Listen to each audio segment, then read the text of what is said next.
Naomi Wolf. I'm live here from Daily Clout at Civic Hall, and thank you for tuning in. I have been off in Oregon where we have a wonderful announcement to make. I've been interviewing and reaching out to George Polizner, who was a distinguished Vice President of Technology at Oracle and who got a lot of coverage for writing a statement, a letter to Oracle's CEO, demurring from his action of, quote unquote, working with President Trump. This is a nonpartisan site, but the reasons that George gave were very much about the Constitution and citizenship and equality under law. And so he started something called CivWorks, which is an amazing platform. It's like Facebook for activists. And we are deep into discussions about joining forces to combine Daily Clout's fantastic coverage of legislation, state and federal legislation, our blogs, explaining what bills really are so you can understand them and use them, and our fantastic bill cam that lets you search every bill, state and federal, and use it. Combining that with CivicWorks' incredible platform that is, again, the social sharing platform that lets you take action with anyone that you want to take action with across the country, presumably around the world, to make America and the world better. So that is big, big news, and we'll keep you posted. We're going to have George Polizner live in Civic Hall tomorrow, and he'll share with you his amazing journey about CivWorks. Now, I also have a special treat for you today, which is, it's kind of personal. Many of you know that I was arrested in 2009, I believe, for for defending the Constitution. Many of you have read the story. It was in The Guardian. I'm just going to sit up a little higher so I can speak to you more directly, as I see a lot of responses coming at us online already. I was with my then partner at an event downtown that the Huffington Post was throwing, a gala for influencers, and I was one of the guests, and I was wearing an evening gown, and this is setting the stage for what happened shortly thereafter.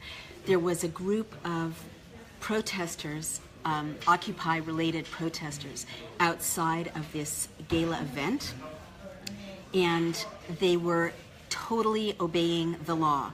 They were marching peacefully, they were marching in single file, so they weren't obstructing pedestrian traffic, and they were saying things like, we want more fairness for the people of New York because, especially around banking laws and regulations, that was the issue that was paramount for Occupy at that time. And they were especially outside of this venue because the governor of New York, Governor Cuomo, was one of the honorees at the event. And so they wanted Governor Cuomo to see their signs. That's how America is supposed to work. That is the First Amendment. It guarantees freedom of assembly, and for exactly that purpose that they were there for, to petition government for redress of grievances. Totally legal. Well, I witnessed very thug-like in their behavior New York City cops, no disrespect to cops, they do an important job, but they're being given directives, as you know, that is often militarized recently. And so they were being given unconstitutional directives to move this whole group of protesters away from the entrance to this venue and way across the street, far away, where no one could hear them and they couldn't make an impact. And that's just unconstitutional. The police have zero right to move peaceful protesters off of public pedestrian sidewalks. None, zero. They weren't breaking any laws. And I happen to be like one of the few people in New York City, because I've written this book, Give Me Liberty, that actually has a chapter on the right to protest in New York. And so I actually knew exactly what the law was governing pedestrian use of sidewalks. And I knew perfectly well that they were entirely within their rights. So I went over across the street and said, hey guys, you have every right to protest. It's totally legal. Let's go back over in front of the building. and just make sure that, you know, we're not obstructing pedestrian access, because that's the only way it's actually illegal, that or violence, right? So they came back over, and it was the happiest feeling. I'll never forget it. It was just this feeling of like freedom. This is what freedom feels like. We are free to use our First Amendment rights. We're going to go back into the front of the building where all of these elegantly dressed people were going in and out, where I was supposed to go in, and we were going to use our First Amendment freedoms. And I wasn't even part of the protest, but I got sort of happy and excited in the moment, because that's what we should be doing as citizens. And so I did join the group that was so peacefully going, like single file back and forth, single file back and forth chanting. Well, out of nowhere, this giant barrage of NYPD officers, but senior officers in white shirts, not the men and women on the street in their blue. These were lieutenants and, you know, much more senior people, showed up out of God knows where and started to harass and bully the protesters away from the entrance to where Governor Cuomo was going to be appearing. And I walked up to the leader of this group, and I said, you know, really nicely, and this is on video, you can all see it, it's on YouTube, you'll see how peaceful and calm I was, because I've studied protest, and I know that you're supposed to be very calm in order to not instigate anything, not be wrongfully arrested, not give police any cause to arrest you, not, you know, in any way provoke or inflame the situation. So very calmly and peacefully and respectfully, I approached him and said something like, you know, they have every right, they're obeying the statute. I know the statute. There's plenty of space on either side of them for people to pass. And he menaced me physically, and he said, will you get out of my way? And I tried again. I'm like smiling and breathing deeply, you know, officer, you know, with respect, there's everything legal about what they're doing. And he said, will you back down? And he was right in my face at this point. And, you know, I held still, because I wasn't trying to provoke him, but I knew perfectly well that what he was doing was illegal and unconstitutional. So, and also I have a very feisty grandmother who has passed on, but I literally could feel her energy around me saying, don't you dare back down. You know, little Faye Goldman, who really cared about the Constitution, was like, don't be bullied, don't you dare back down. And frankly, I was more scared of her, wherever, you know, she is, and her, you know, strong will to do the right thing, than I was of this quite intimidating, scary, bullying police officer. So next thing I knew, my hands were being cuffed behind my back. Again, you can see it online. And I was being hustled physically, along with my then partner, into the back of a police van. And then it got really scary. And, you know, I've told this story a lot, but every time I go to this moment, it's quite traumatic. Because we were in this police van, and the doors were shut, and there were people outside from legal aid and other, you know, watchdogs, to making sure nothing bad happened to protesters, but they couldn't see where we were going, and they went to the precinct to try to meet us and help us. But it was the wrong precinct, because the police took us away to an unknown precinct, unrelated to where we were arrested, which must have been illegal. But I do remember this was a time when people were being rendered, and Guantanamo was open, and there, you know, it was the height of the, you know, global war on terror, reducing of civil liberties, and I was scared, you know, that I didn't know where we were being taken. Because as I had, you know, been warning people, protest had become criminalized. There were all kinds of things that were being called material support for, you know, God knows what. I mean, protesters were being called terrorists. It was very, very frightening. So we ended up in some precinct across town. We were, you know, locked into a cell. It was a scary cell. It had blood and feces smeared on the walls. And remember, I'm still in my, you know, evening gown. Doesn't matter. No one should be locked in a cell with blood and feces on the walls, whatever they're wearing. And we were menaced. An NYPD sergeant when he was told to say this, he was a nice guy, but he said, if you go back out to your friends at Occupy, he said, we have a database, there will be someone in the crowd, and depending on what you say, you know, we've got photographs of you, we've got fingerprints of you, next time's going to be worse. So he's basically saying, don't you dare be a critic of anything that we don't want you to be a critic of. And he was, and I was saying, well, and I said, well, what is it that I have to not say to make sure that I don't fall afoul of what you're going to indict me for, you know, next time that you're describing? And he said, it's up to us, basically. So that was the time, and it's not fully passed, when people were being arrested for protest and told that their protest was outside the bounds of protected speech, when it's not constitutionally. So that was very, very terrifying to me.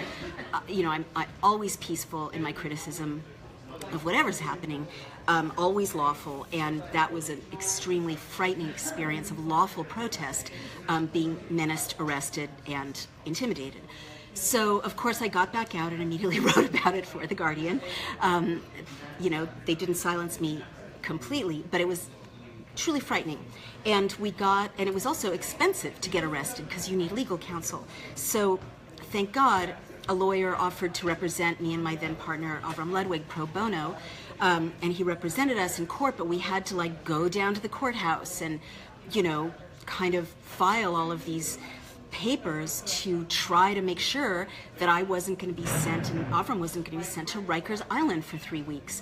And it's not the worst sentence in the world, but, you know, Rikers Island is not a fun place, and I don't want to go there, and I especially don't want to go there for legally, constitutionally protected speech. So, mysteriously, a few weeks after we'd been arrested, after I wrote about it in The Guardian, after I wrote about it in many publications, after these images went kind of viral online, I got the mysterious news from our lawyer that our case had been dismissed.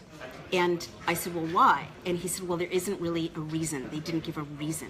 So I knew that that was aberrant and wrong, because if you've wrongfully arrested someone, you have to, you know, the case has to be dismissed lawfully, right, through the mechanism of the law. But this was just kind of, let's just hush it up, let's just cover it up. Well, that was years ago. What did I get in the mail this week? I got this notice from NYPD saying, oops, sorry, it turns out we arrested you unlawfully. You and thousands of other people. Of course, I've just told you my personal story, but at that time there were hundreds of arrests in New York of activists, of critics of the government, of critics of banking lack of regulation, critics of economic inequity, hundreds of violent arrests, as you may recall. And all of those people were arrested. They were engaged in lawful speech. So this says, if you were issued a summons that was dismissed during the years covered by this lawsuit, you may be entitled to money. So buried under this Q&A in legalese, it says, the city has agreed to pay $150 per incident, woo, dinner for two, to people who were issued a summons without probable cause that was later dismissed for legal or facial insufficiency. So that's me and thousands of other people. Then it says, misleadingly, if you received a summons from a New York City police officer on or after 2007 that was dismissed for legal or facial insufficiency, you may be entitled to money. Well, if you dig a little deeper, this is nonsense, it's misleading, because actually you are entitled to money. Everyone who's listening who was arrested in New York City, whose case was later dismissed for legal or facial insufficiency, and these are often stop and frisk arrests for people who felt that they were being racially profiled, or for critics, peaceful protesters, Occupy protesters, right to bike protesters, animal rights protesters, right, immigration reform protesters who were arrested during those years. There has been a gigantic win for those protesters and a gigantic settlement from NYPD. There was a $75 million class action fund set up by a lawsuit called, sorry about that, the lawsuit is in the New York Times, and it is called, beg your pardon, Stinson versus, it's so interesting, the New York Times doesn't mention the title of the lawsuit. Okay, I beg your pardon. Can you look at this and find the title of the lawsuit while I talk more about what it does? So there was a huge settlement. It hasn't been widely covered. The settlement is because of quotas, arrests, and summonses that were used by the NYPD just to fill their quota system. And Peter Donald, a police spokesman, says quotas for arrests, summonses, or stops shouldn't have been used, and they're saying they won't be used again. So the settlement will be nearly double the $41 million that the city last paid to 5 men in 2014 to resolve the quote-unquote Central Park jogger case, where young men of color who hadn't raped a white woman, a brutal rape, but these guys hadn't done it, as it turns out, were wrongfully arrested. But it's less than the $98 million, not including legal fees, that the fire department had to pay in a settlement in a discrimination case. But what's amazing about this case and the fact that it's not being widely covered, I'm one of the people who got this, but the potential claims, 900,000 summonses represent about 1/4 of all summonses issued during the period, right? It's a vast number. Nearly 1 million people are affected by these summonses. They represent only a quarter of all summonses issued during that period. In other words, let me put it differently. A quarter of the summonses issued by NYPD during this 10-year period, 12-year period, are unlawful. And if you're one of the people, you get $150. Or, and this is where this document is so misleading, or you get to opt out of accepting $150, and you get to actually sue NYPD and the city for wrongfully arresting you. And Diane Pullen says, "Atta girl, Naomi." Hi, Diane. I'm so glad to see you. So the New York Times points out that the deal lays out a process of notifying people who are eligible for compensation, which has been set at a maximum of $150. And that's exactly what this claim form is that the city so usefully sent me. Of course, and here it is, Stinson et al. Versus City of New York et al. Civil Action number 10. It's important that you read the attached instructions, but here's why you need Daily Clout. Nothing on this document tells me what the hell this is for, right? Nothing says, what is Stinson versus City of New York? Oh, you have to read the New York Times to find out that it's people like this young man, a young African-American man, who was charged with disorderly conduct, who hadn't been guilty of disorderly conduct. In other words, the cases were dismissed because there wasn't enough evidence that that person had done what that person was arrested for. Nothing in what I got from New York City says, this is about your arrest, it's about this arrest, and it's because there's been a class action settlement of $75 million, right? It doesn't say that. I have to do research in order to say that. It does give me this very laborious, tiny, lettered document that if I read all of it, which I now do, because of Daily Clout, says that, oh my gosh, I can opt out if I want to.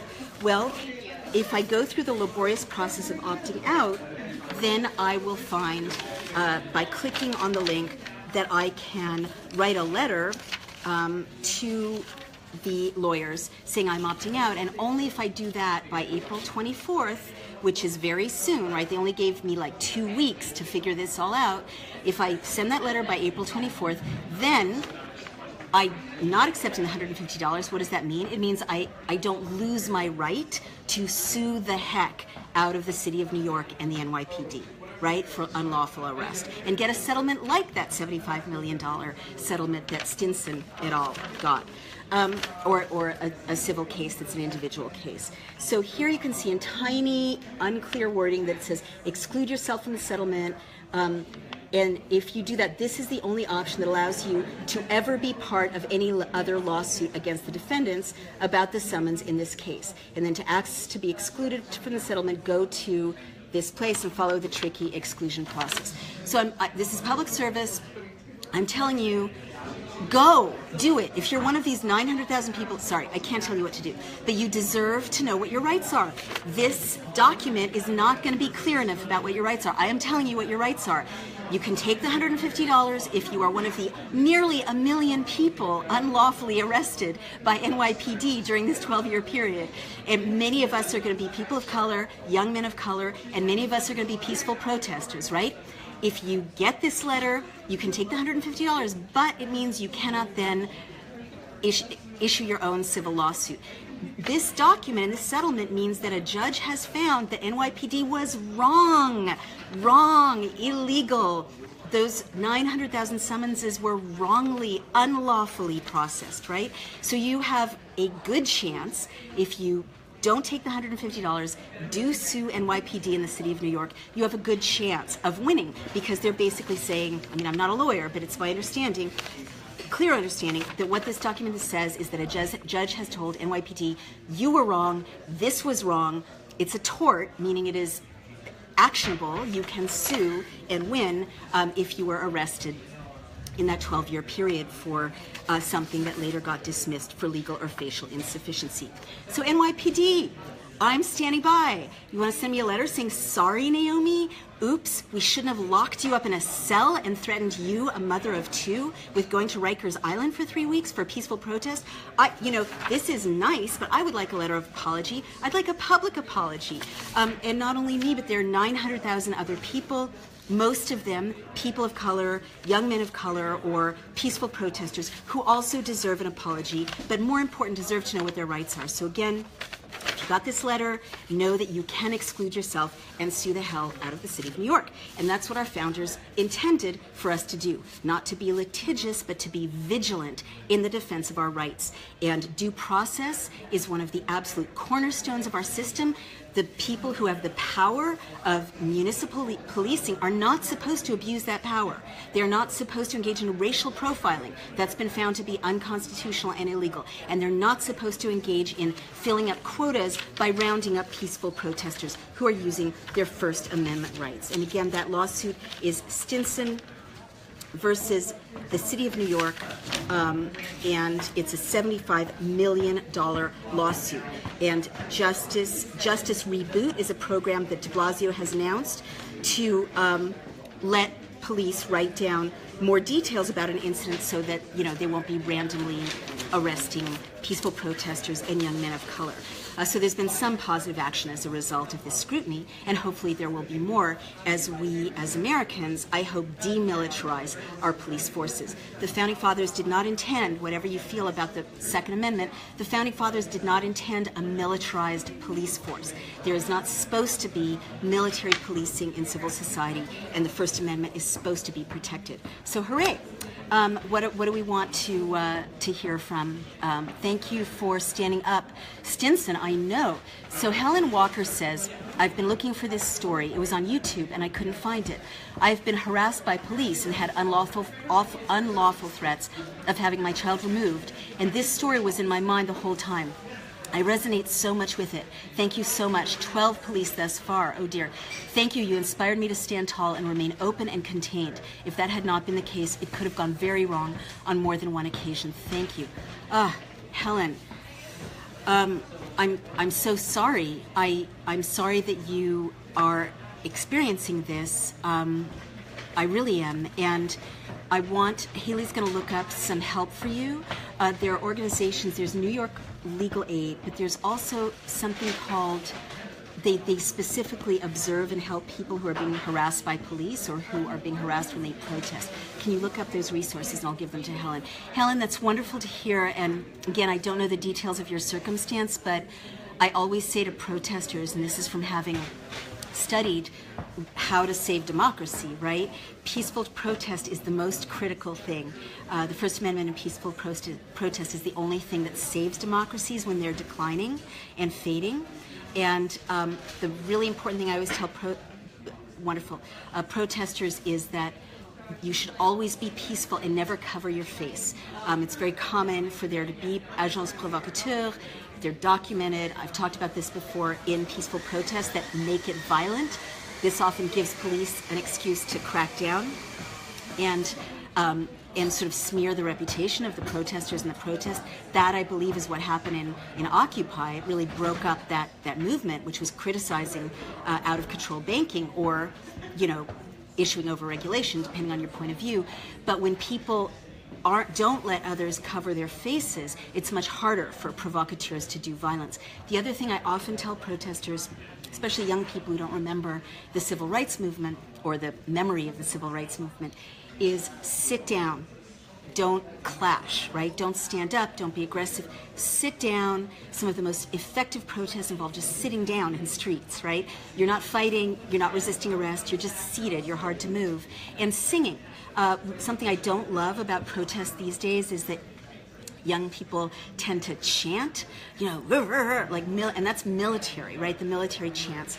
If you really want to engage in effective protests, sing. Some of the most effective, revolutionary, positive movements involved singing, from the civil rights movement to the singing revolution of Estonia and Latvia and Lithuania, where they brought down the Soviet Union by holding hands across 3 nations and singing.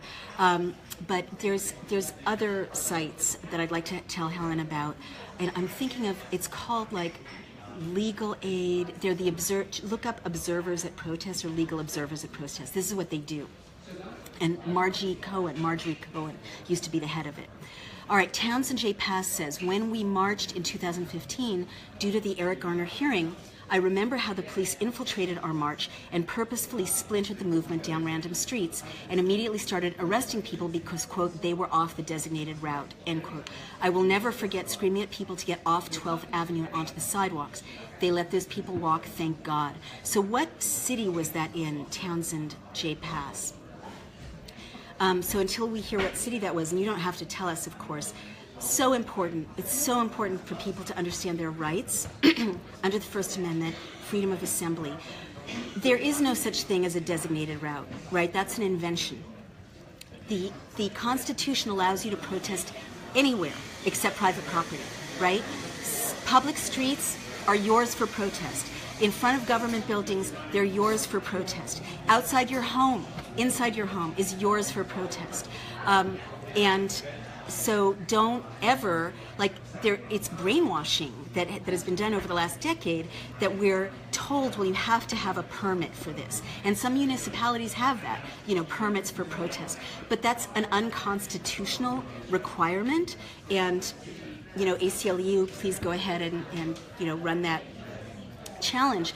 There, free speech zones on campuses. It's nonsense. The world is your free speech zone, right? The Constitution says all of America, except for specifically private property, is yours for freedom of assembly. And many hearts went across the screen when I said the world is your free speech zone. But it's true. The Constitution doesn't say freedom to assembly on a designated, permitted route. It doesn't say that. And it's not true. So you do need to peacefully challenge, I hate to say it, police who are arresting you unconstitutionally. And you do need to be super peaceful, but you do need to publicize on social media. And we're here to help you, what your rights are for peaceful protest and free assembly. All right. Leonard Piano says, how is it possible to have an unmilitarized police? How are they supposed to fight criminals without being prepared? Double exclamation point. Leonard, thank you. That's a totally fair question. And we're a transpartisan site, so you might not agree with Occupy, or you might not agree with the opponents of Occupy, whatever it is, we welcome you. So in our nation, police carry weapons, firearms. I'm not saying they should be unarmed, although I'm very impressed with how for decades Britain did police a big, complicated country without the police being armed. And I'm sad to see the terror threat being hyped in Britain to justify increasingly arming the police, because it's a great accomplishment to police a country unarmed. And it's possible. Norway, Sweden, many countries have unarmed police. But in our nation, it is true, police are armed. And I'm not saying police shouldn't carry firearms. They're doing their job in a very dangerous environment, because we do have the Second Amendment. So citizens have firearms and criminals have firearms.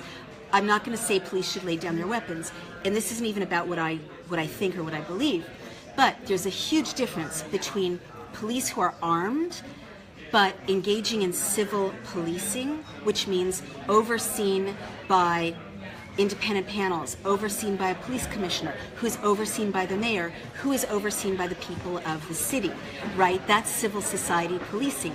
That means that if they go too far or they're corrupt, they're accountable and they can be ushered out and investigated along with that mayor and that police commissioner. What's not okay is what began, in my view, what's not constitutional is, and it's not part of a free society, is what we've been seeing over the last decade, which is the Department of Homeland Security, a federal entity, allying with municipal police and handing over giant tanks and armaments and military equipment for police, not to mention surveillance equipment, right? And the reason that's not okay and that's very dangerous is that civil society is your city, the city of New York, the voters of New York can oust de Blasio and his police commissioner if there's abuse, right? But I can't oust DHS, as a member, as someone in the city of New York. So civil policing is when the police are responsive to the people who can investigate them and oust them. So federal policing is increasingly militarized and kind of undermining civil policing. And worse, military equipment, military tactics, military training is increasingly being given to civil police. And municipal police, it used to be your neighbors, right? They're not going to beat the hell out of you because they live next door to you. Or, you'll investigate them. You have power and relationship to each other. Whereas if the municipal police, and this was happening across the country, were being sent actually to Israel, believe it or not, where there was a private company that was training all of these municipal police in the tactics that Israel had developed to manage an occupied nation. I mean, this is well documented. I've written about it. It's not marginal information. It's thoroughly documented. Well, then NYPD was coming back from Israel and using those tactics, which are very brutal, like tightly binding citizens so that it's really kind of torture where the not even handcuffs, but the cord, right, cuts into your wrist and cuts off circulation. People were describing after being held, being forced to lie in their own urine and feces, not allowed to go to the bathroom, intimidation, like the kind of intimidation that I experienced, when I was in custody. That's not normal civil policing. That's militarized policing. So I hope that answers your question. And what we really don't want is when you have the actual military, like an army unit or even the Federal Reserve, engaging in civil policing like after Katrina, because that is the definition of a police state. That's the definition of the end of a civil society, a free society.